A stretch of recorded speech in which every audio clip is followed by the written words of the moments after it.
Good afternoon, everyone. My name is Standefer. I am incredibly honored to be invited to give you a bit of information into what was going on through Your camera's right there. Going on through my brain. I just float while I was creating my capstone project for the Masters of Professional Studies at the Maryland Institute College of Art.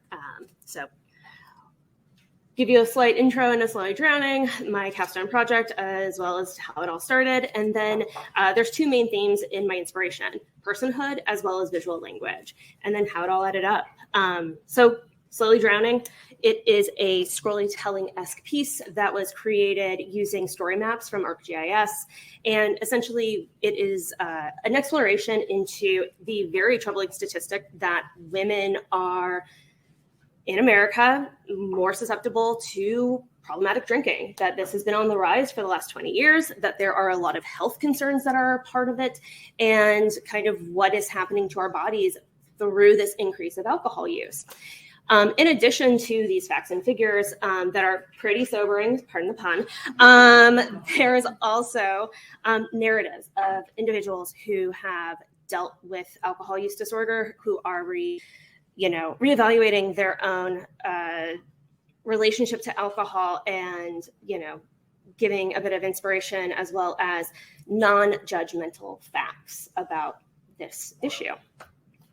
So once upon a time, I decided that I was going to go to grad school, and I also decided that I was going to quit drinking. And little did I know that the two would meet in less than a year's time and create something that would change my life forever.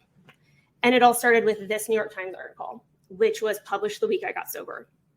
And it showed that through a CDC study that mortality rates in women related to alcohol increased by 85%. And I did not want to be that statistic. Just never again.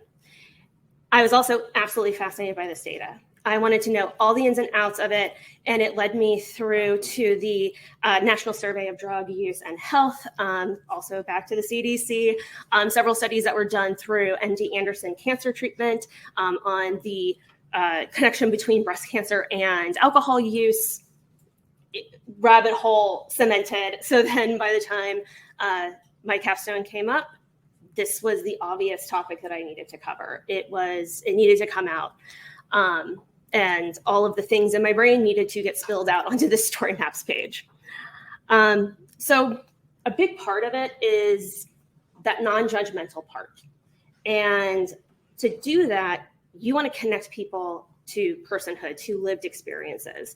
And the main way that we do that is through storytelling. And this is a figurine very similar to one that I have that was actually gifted to me by my mother when I was 6, and I started getting into writing short stories and being a storyteller in school competitions.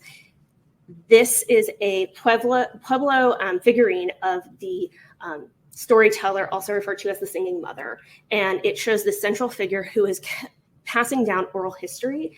And there are children climbing and glomming all over this figure, wanting to hear those stories and wanting to learn more.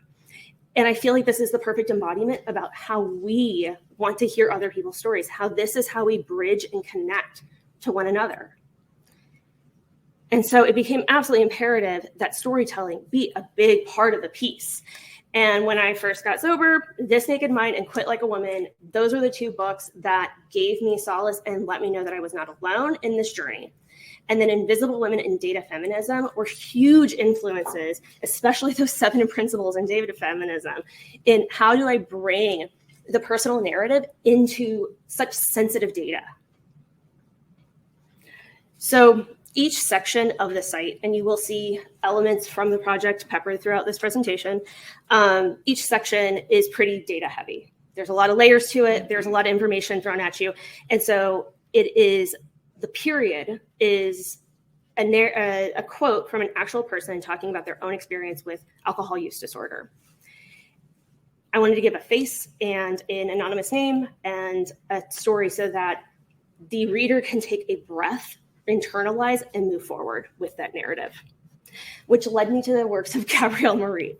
I am a massive fan of her work, and her work came at just the right moment when I was trying to figure out, okay, how do I bring the figure into data? How do I allow for person to be part of traditional chart making?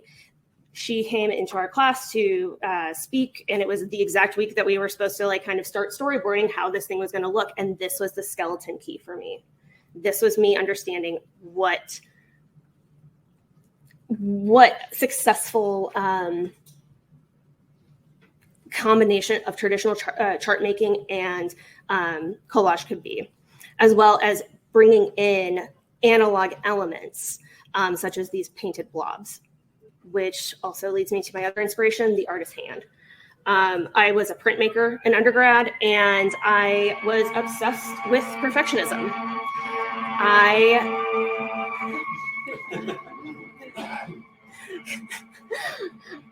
In my personal practice, I get personal. I talk about a lot of my really deep, dark places in my personal history. And I had two professors separately tell me, you need to embrace imperfection, because when it's too perfect, you're creating a wall between you and the viewer, and they're not understanding what you're talking about. So embrace the inconsistencies, the degradations, the things that just don't work, because that is what is going to break down that barrier between you and the audience. It's referred to as the artist's hand. Bob Ross calls it happy accidents. You know, take it whatever you want. Artist's hand also refers to when you take a manufactured image and you can bring in your own style and feel to it to make it uniquely your own. And so that was something that I saw in Gabrielle's work, and is also something that I have been working very hard in my own. So the question of like how to do that in data visualization, a little bit of a challenge. But I was able to do so. So we have this donut chart. It's fine. It shows statistics. Nothing really great about it. Past traumatic incidences amongst women in recovery. But when we add in expressive and inconsistent and handmade elements, the chart takes on a whole new life and becomes something that is more relatable. And I will get into detail more later on about the choice of how these figures are portrayed.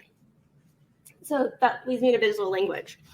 Since undergrad, I've been a massive fan of John Baldessari. He is a photographer and a painter, and he does abstraction through subtraction. So thinking about data, are we subtracting or are we highlighting? And what does that mean when we designate an area and want to kind of get into taking away or focusing forward on it?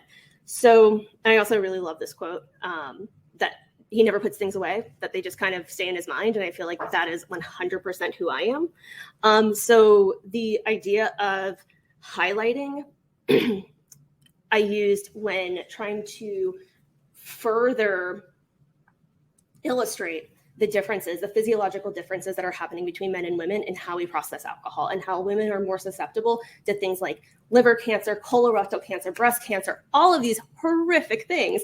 And it has to do with these differences. So using that block form that John Baldessari kind of inspired me to do, and bringing that in to show this is what we're talking about, this is what I need you to focus on. And I am an elder millennial. I come by it honest. I love The Simpsons. I have always loved The Simpsons. I cannot hear the phrase dental plan without saying Lisa needs braces. So there is a fantastic Instagram called Scenic Simpsons, and they take out stills from the show. I wanted colors that were vibrant. I wanted there to be expressiveness, animated quality to it. And I knew that purple was going to be a really big part of my color palette, but I needed those companion colors. And so Scenic Simpsons, massive, massive help, because it showed that you can make something that is incredibly poetic, but also kind of silly looking. Like any of these stills you could potentially see in the same gallery as a Gerhard Richter or an Ed Paschke. And yet they are from The Simpsons.